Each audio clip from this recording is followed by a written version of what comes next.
Φτάνει, Γιώργο. Αντώνη, είδαμε κάποιους μοτοσοκλετιστές να κατεβαίνουν αυτή τη στιγμή την Ηρόδο Αττικού, ωστόσο δεν βλέπουμε ακόμα, όσο μπορούμε να δούμε από το οπτικό μας πεδίο, την αυτοκινητοπομπή με τον Πρωθυπουργό, τον Αντώνη Σαμαρά, και την Γερμανίδα Καγκελάριο. Όλα είναι έτοιμα εδώ. Έχει ανοίξει και η κάτω είσοδος του Μεγάρου Μαξίμου, από την οποία εισέρχονται οι επίσημες αποστολές που επισκέπτονται εδώ την χώρα μας.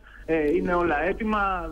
Έχουν και οι φωτορεπόρτερ από όλα τα διεθνή, από όλα τα μεγάλα διεθνή πρακτορεία που έχουν φτάσει εδώ στην Ελλάδα, αλλά και τα ελληνικά μέσα ενημέρωσης είναι έτοιμοι μπροστά από την είσοδο του Μεγάρου Μαξίμου, προκειμένου όταν κατέβουν ο Πρωθυπουργός και η Γερμανίδα Καγκελάριος να πάρουν το πλάνο, το παραδοσιακό πλάνο με τη χειραψία για τους ανθρώπους του τύπου, και στη συνέχεια θα κατευθυνθούν μέσα. Η ώρα είναι 2 και 10 περίπου, 2 και 4 σύμφωνα με το πρόγραμμα όλα, δεν ακριβώς, 2 και 4 είναι η κατηδίαν, θα ξεκινήσει η κατηδίαν συνάντηση εδώ στο Μέγαρο Μαξίμου.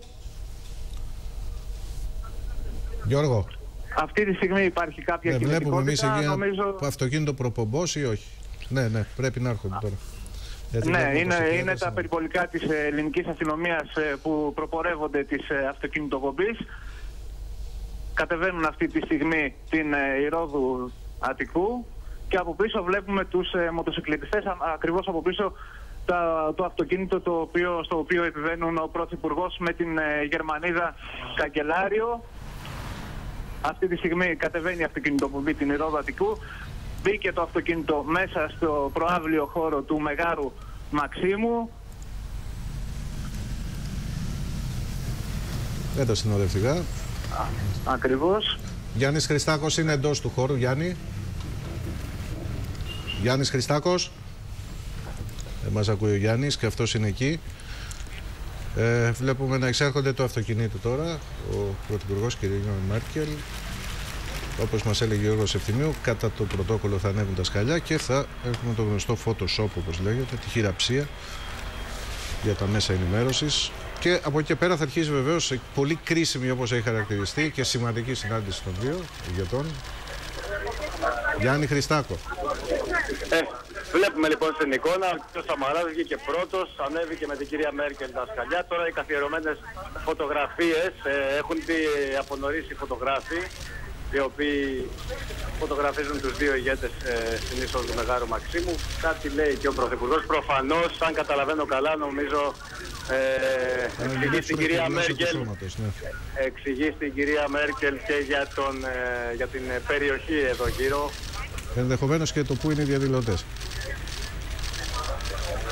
Ναι, δεν μπορούμε να ακούσουμε αυτή την ώρα, αλλά αν καταλάβω τη γλώσσα του σώματος, επειδή έδειξε και το Προεδρικό Μέγαρο και τον Εθνικό Κήπο. Μάλιστα. Κάτι ρώτησε η κυρία Μέρκελ προφανώς για το εσωτερικό του χώρου, ίσως για το Μέγαρο Μαξίμου, όπως εμείς το γνωρίζουμε. Εν πάση περιπτώσει, αυτά είναι τα εθιμοτυπικά για να βγουν και απαραίτητες φωτογραφίες. Ναι. Και από αυτή την ώρα ξεκινά και η ουσία της επίσκεψης της κυρίας Μέρκελ. Η πολύ σημαντική συνάντηση, έτσι κι αλλιώς.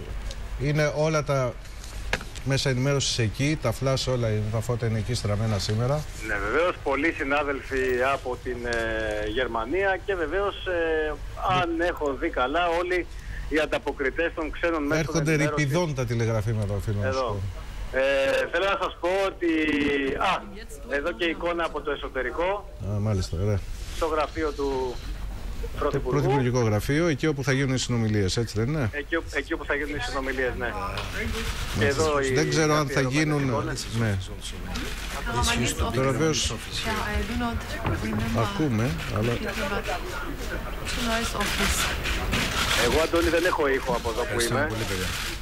Ναι. Δεν είναι δύσκολο, όντως, να ακούσουμε. Είναι για τις ανάγκες των... Να, έκλεισαν οι πόρτες για τους συναδέλφους. Ναι.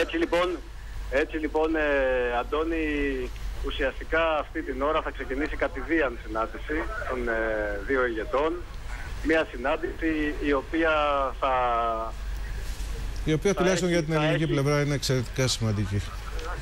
Εξαιρετικά σημαντική, γιατί Αντώνη εδώ, σε αυτό το σημείο θα συζητηθούν όλα τα καυτά, όπως είπαμε και νωρίτερα, θέματα που αφορούν την Ελλάδα αλλά και γενικότερα την Ευρωπαϊκή Ένωση. Εμάς μας αφορά βεβαίως κυρίως, και γι' αυτό είναι η κυρία Μέρκελ εδώ, το θέμα εξόδου της χώρας από την κρίση, και επιμένω να λέω από το πρωί ότι είναι πολύ βασικό για τον κύριο Σαμαρά και τους συνεργάτες του, και θα το θέσει, το θέμα βιωσιμότητας του ελληνικού χρέους, Αντώνη. Είναι ένα σημαντικό θέμα, το θέτει το Διεθνές Νομισματικό Ταμείο. Πιστεύω ότι θα το συζητήσουν με προοπτική ένα νέο κούρεμα, το οποίο δεν ξέρω αν θα συμβεί. Θα το δούμε γι' αυτό. Γιάννη, θα τα ξαναπούμε σε λίγο. Ο Μανώλης Κοτάκης έμαθε ότι μας αναμεταδίδει το BBC και είπε να μην χάσει την ευκαιρία, Γιάννη Πολίτη.